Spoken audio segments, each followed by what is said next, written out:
million Indians. Where will the next 100 million consumers of digital video come from? What will they watch? And is there enough regional content to draw them online? I would like to invite Mr. Paritosh Joshi, Principal Provocateur Advisory, Mr. Subin Subaya, CEO SPOO, Mr. Vinod Tadani, Senior Business Director Group M. This session will be moderated by Ms. Vinita Kohli Khandekar, Contributing Editor, Business Standard.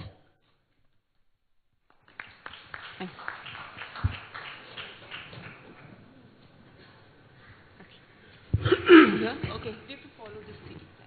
Oh, okay. Okay? I'm in the right place. Yeah. We're all in the right place. Hi, good morning, everybody. You've got your cards ready for your yes-no question. See, we make the audience also work a bit. And if you focus on the session towards the end, I'll have another yes-no session. Yes-no question, sorry. Yesterday EY had presented some numbers. I think they took a full 2016, and that's why those numbers seemed a little higher to me. But they said that India will reach 450 million viewers, online video viewers by 2020. Can India reach that number? Yes or no? 450 million on digital video viewers by 2020. Overwhelmingly yes. So overwhelmingly yes. There's one red. I'd be very curious to know your opinion. Yeah? Great. On that note, I'd like Paritosh, Subin and Vinod just to tell you briefly where they come from on this particular space, what they do, what SPOOL does, what Paritosh does, and where he comes from on this space and on the subject. And then we'll jump into the discussion. Paritosh? This morning on my way here, Vinita, I spotted an article that said that... Is he audible? Can you hear me? Yeah. Okay. Should I get this a little closer up? Is this all right now? Okay. So there was an article in the trade press that BARC is now accelerating its path to digital measurement. And specifically what this article said was that BARC is planning to partner an Israeli company in this process. So they started working on it with an RFI in late 15th. It resulted in an RFP last year, and now it looks like they are partnering somebody. Times are getting telescoped. The original intention was that this would sort of spread out over a longer period of time, but BARC seems to feel the pressure to get into digital measurement. Yeah, because I've been saying that I've been hearing this BARC getting into digital for 2 years now. But now that thing is getting telescoped. So earlier you thought that it would probably protract for some more time before you'd realize it. Clearly the chaps at BARC don't believe that they have the time left anymore. And clearly that means to say that there is something happening in the marketplace that they are reading already through the television panel, which means that this must become an urgency and a priority for them. The way that digital video is starting to explode now is not only on account of the fact that you have better bandwidth, which of course has happened, but better devices, which have been perhaps even more important than better bandwidth, because with a smartphone or a decent feature phone, with reasonably good resolution on the screen, and very often with a slot for an SD card, you don't necessarily need connectivity to watch video. The SD card slot actually becomes a place where you do watch video from. So, when we're talking about getting to 450 million viewers in 2020, that's not a big I deal. would argue that, you will probably get to that number much quicker, although it may not necessarily be through connected video. So, it may not necessarily be through using bandwidth, it might be through using the SD slot. Okay. So you've downloaded the thing. It's already and you're there. watching it offline. I mean, all these chaps who run these, prepaid recharge centers are also now vendors of video. And everything which is available, whether it is, digital video online or OTT style of video or regular television station video, you can go to the bloke who sells you the recharge card and give him the SD card and he'll top it up for you. So, I don't know that we're talking about 450 million people in the future. You might be talking about the next year. Okay. By the way, just to put things in perspective, going by TRAI numbers, we were at 367 million internet users in this country, of which 346 million are wireless, and broadband is just about 192 million. This is TRAI numbers as of latest 2016. So my guess is that EVA has added a full 2016 estimate to this, and that's why EVA's numbers look higher. Yeah. Subin, over to you. Yeah. First, let me just spend just a few seconds telling you about Spool. We are a full-stack pure-play OTT enterprise that focuses singularly on taking Indian movie content to a global audience. And so I look at this proposition from a business and a product perspective. And I'm completely in agreement with what Paritosh sort of laid out as the sort of landscape today and the landscape going forward. But we look at it as 100 million. It's an aspirational number in many ways. And I'll tell you why. I mean, there are three components to running a business in India and addressing this customer base. First is the cost of customer acquisition. You know, the 100 million are there. How do I get to them, right? What is it going to cost me to get to them? The second part is to create a product that not only gets to him, but follows up by getting him to consume and pay. That's the second part of it. And the third is the engagement part, which is how do I engage with these hundreds of millions of customers and retain them? And that's what makes for probably what would be a sustainable business. The fact that the 100 million exists, like Paritosh correctly said even today, is vindicated by, and he was spot on, you know, that video consumption is happening through side-loaded mechanisms, you know, from Kirana stores. And therefore, the overwhelming challenge for any business is how do you disrupt the model that already works without creating any value for either the content owner or the telco, or perhaps the telco is out, the content owner or the platforms. So that's where we are. I know that Srikanth set the stage here to, the purpose of this discussion was not to go through all these three components that I mentioned, but really zero in on the content side of it and say, well, if we get these 100 million, what are they going to consume? So I'm happy to participate in but that briefly, debate. if you could just tell us about Spool, because I think that's going to be key to the conversation. Spool is an app which targets who and how many, what is your audience size? I think that, because I have... Fair enough. As I said, Spool is an OTT player, which is, these days, I mean, everybody understands what that means. So it's been in existence for the past 3.5, 4 years. We've got relationships with all the major Bollywood studios. We don't want to be a bits and pieces job, so we focus first on Bollywood to acquire a catalog that was, that had a certain premiumness to it. And now we have moved on to regional content. So you've got Punjabi movies now on board, and we're working on the Tamil, Telugu, Bhojpuri, and Bengali movies. The idea really is that because we are a global play, that we align our content acquisition strategy to the catchment areas that we feel we are strong in. And what do those catchment areas want to watch? See, clearly, if you're looking at a North American market, Canada or the UK, Punjabi just jumps out of the page as a language. So in India, and I was having a discussion with Mihir of Media Partners outside, it's like 28 markets really in India. And so, we're looking to align our whole content strategy to, those 28 markets and seeing where is the propensity to consume, propensity to spend, propensity to access those consumers the highest, and then marrying it with content.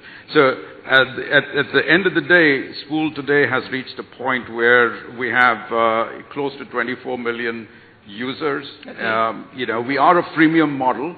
And, certainly I'd love to hear Vinod's sort of, ideas about, or perceptions about how this business is going to look from a revenue perspective going forward. But we've hedged our bets. We have a freemium model, so if the market veers towards an ad-supported model, we're there. But right now, largely we're an SVOD business, and we work our business off subscriptions. We're in the region of about 500,000 subscribers globally. Consumption, has been going up. Interestingly, when I was talking to Mir, he laid out a point to me that, perhaps it is because Reliance Jio has come and offered a lot of free data. So obviously, you see consumption going up. And the expectation is that, that this path will continue. I think we're still laboring with India in terms of, and again, it goes back to Paritosh, and I'm sure Vinod will make points as well, to how do you construct a business proposition and a product that addresses what is a very complex market. A heterogeneous market. Yeah. Perfect. Vinod, you want to jump in?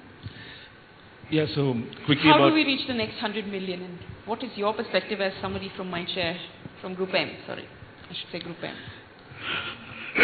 I think I completely endorse what Parishil said. I don't think so. It's how do we reach the next 100 million. I think there are forecasts that it will be 450 million or 500 million in the next 2020 or 2019 or whatever. I think by 2017 we'll get more than 100 million. And why so? Because if you meet all your top 5, top 3 publishers and your ad tech companies, everybody has a plan as to what they're going to do for their users and how they're going to get users. And even if you see infrastructure, even if you see the disruption which has happened very lately in economy and the government, and even if you see Reliance Jio, we've been hearing that, and whenever I meet all the publishers and ad tech people, they're saying in the last 2-3 months we've seen a steep growth, and now they've announced till 31st March, which is free. You never know what they're going to do. Lately, I just read a news this morning which is talking about that he's going to launch a phone, which is a smartphone, which is 999 or 1,500 rupees with all 4G and other things. Now, these are the things where you will see the users connect to internet. And we all know that today 85-95% of people are mobile first.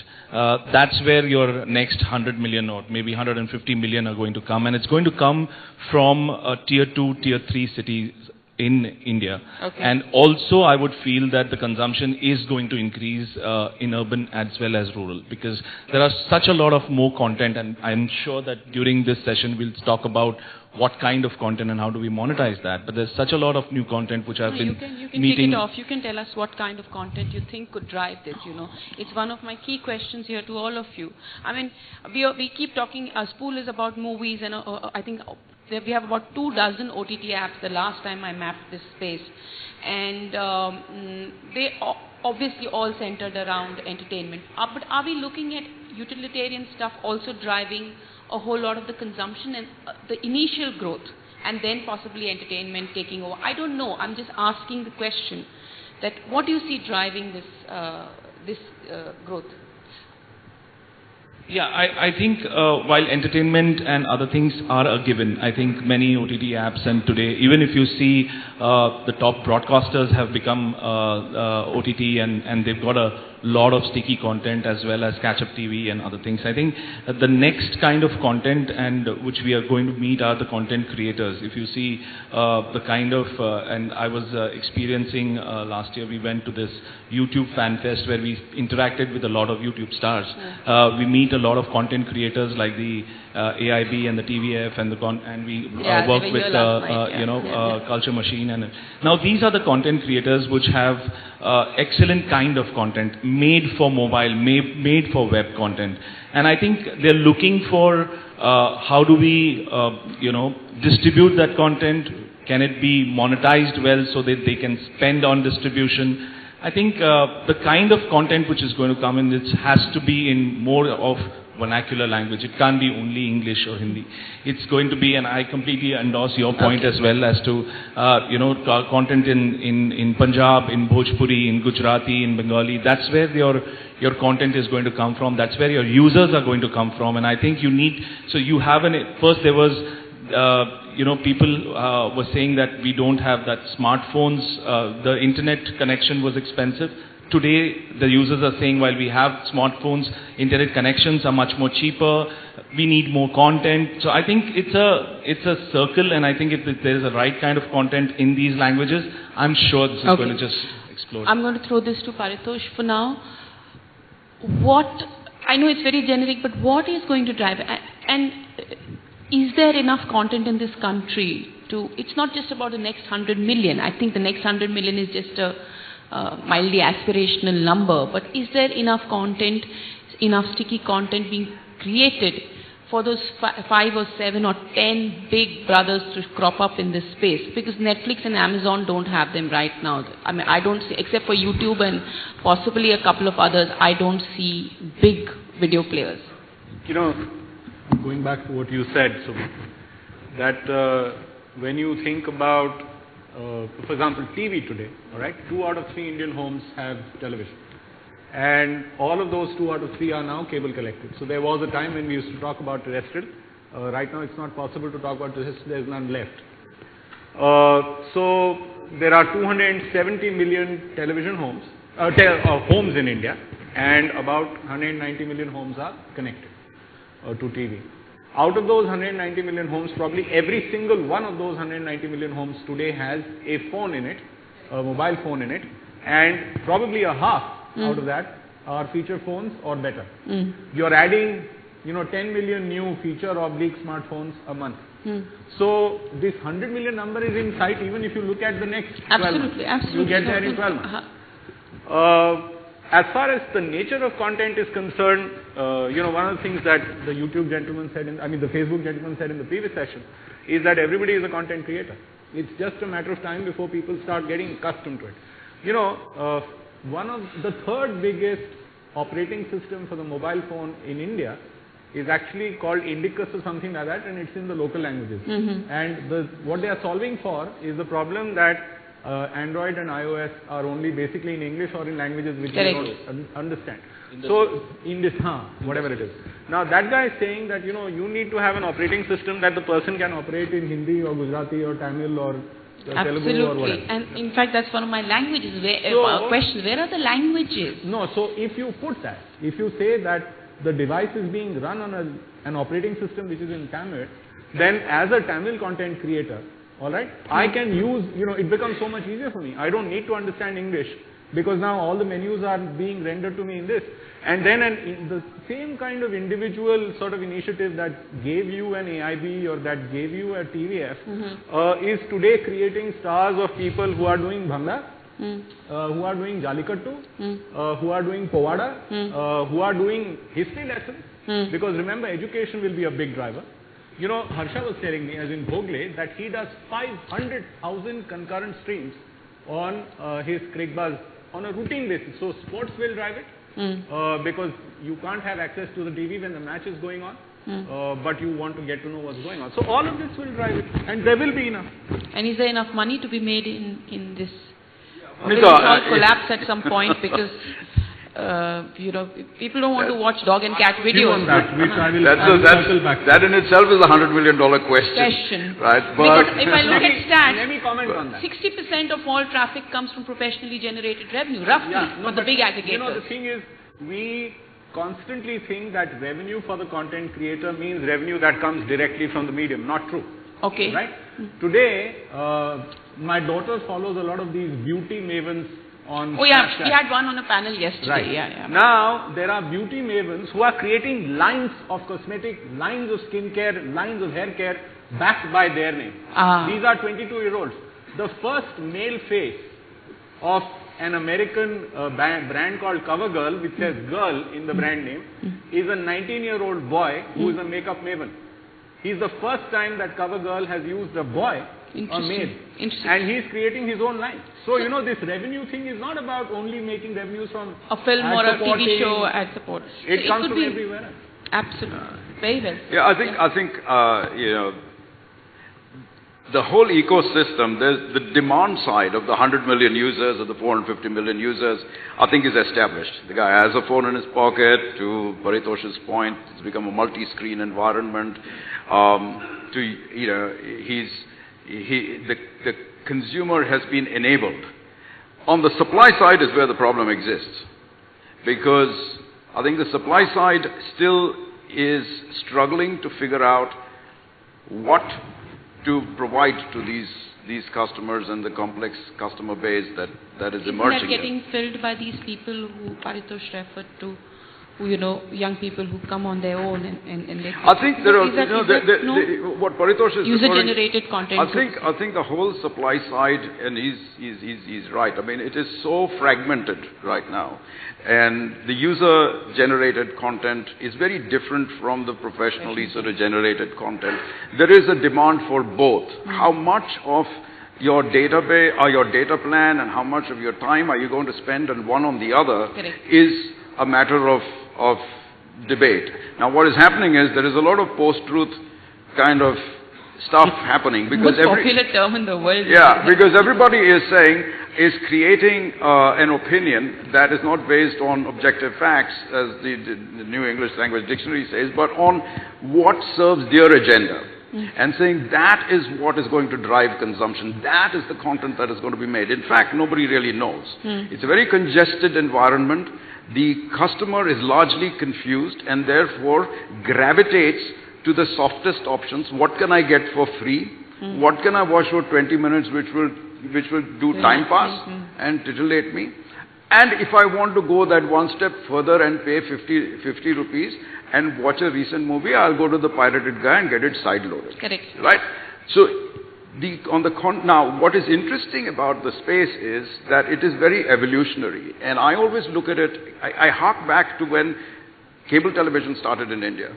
What happened when cable television started in India is that a lot of big movie studios sat back and said, "No, ye to television hai, it's not my game." They sat back, continued to make films. What it did was it forced a new wave of content maker to enter in. So there is an opportunity that got created. People filled that gap and started to create content that was relevant for television. The same thing is happening with digital. So you're having a whole, so when you ask, is there enough content? Can the content be chopped and customized and in many cases sanitized for certain types of consumption? The answer is yes. The people are already, arranging themselves in an order that they are able to sort of start to supply the content. The big problem is that in a metrics-driven world, nobody is able to feed back to anybody saying that works. Well, right, and that has become the conundrum, because everybody says, so everybody thinks, oh yeah, racy, edgy content will work. My target audience is 18 to 35-year-olds. Some youth-based content will work. This line will work. Now, there are a couple of guys like Viral Fever who've done a good job, but then there's a whole mob mentality. Everybody sort of herds it. Which is what we discussed yesterday also. I don't know. So what happens is the world gets even more fragmented. Okay. Right? So I think it's still work in progress. It will happen. I think it's just a matter of bringing the right metrics to bear. And if I might add that one point that Paritosh made, I think the technology companies are emerging who can take a movie, scan it completely, tell you what products are in that movie, create an engagement with the customer to buy those, to at least engage with the people who are merchandising those products, perhaps make a sale, and create alternative revenue streams that will augment the subscription revenues, the ad revenues. I just want to make a point. Yeah. You did mention something like a matrix, right? What are the measurement metrics which people want? when we as agencies and we go and present to advertisers, very recently there's a huge shift in the measurement systems in digital, right? And what we've started figuring out that when you used to buy content-based advertising, like for example, if it's sports, my TG would be generally 25 to 40 male, and if it's a cookery show, it would be female. And when you actually talk about third-party metrics, and when you actually do the other measurement metrics which is now available, you will see. And this is very recently, we've seen that it's actually absolutely different. Really? Right?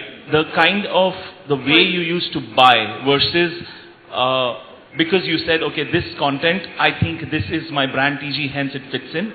But actually when you measure it to third-party tools, you actually see that there is a huge kind of a difference with what your hypothesis was versus what the actual thing is. And hence you go back to the players and say, I think there has to be a difference in the way you also package your content. Right? Okay. So that's even a learning which we as agency work with publisher partners, like we work with our clients, and say maybe there are different hypotheses which we need to consider. Right. But this whole thing of consumption patterns and looking at consumption patterns, not just following letting the algorithm let loose, but following consumption patterns.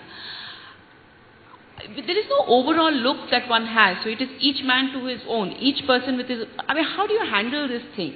If you wanted to look at that space and see what are the gaps as an advertiser, where do you need to...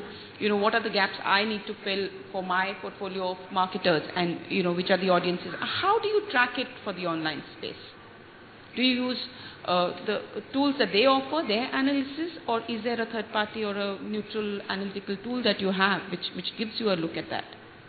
Okay, so which share of I'll just take a step back for the last 2-3 years how we used to do measurement in digital. When we used to take digital advertising to our advertisers, and many used to say that digital is much more interactive and much more measurable and things like that. And if you come now, there is a lot more new things which have come in, right? Like in target reach, like measurability, brand safety, blah blah blah.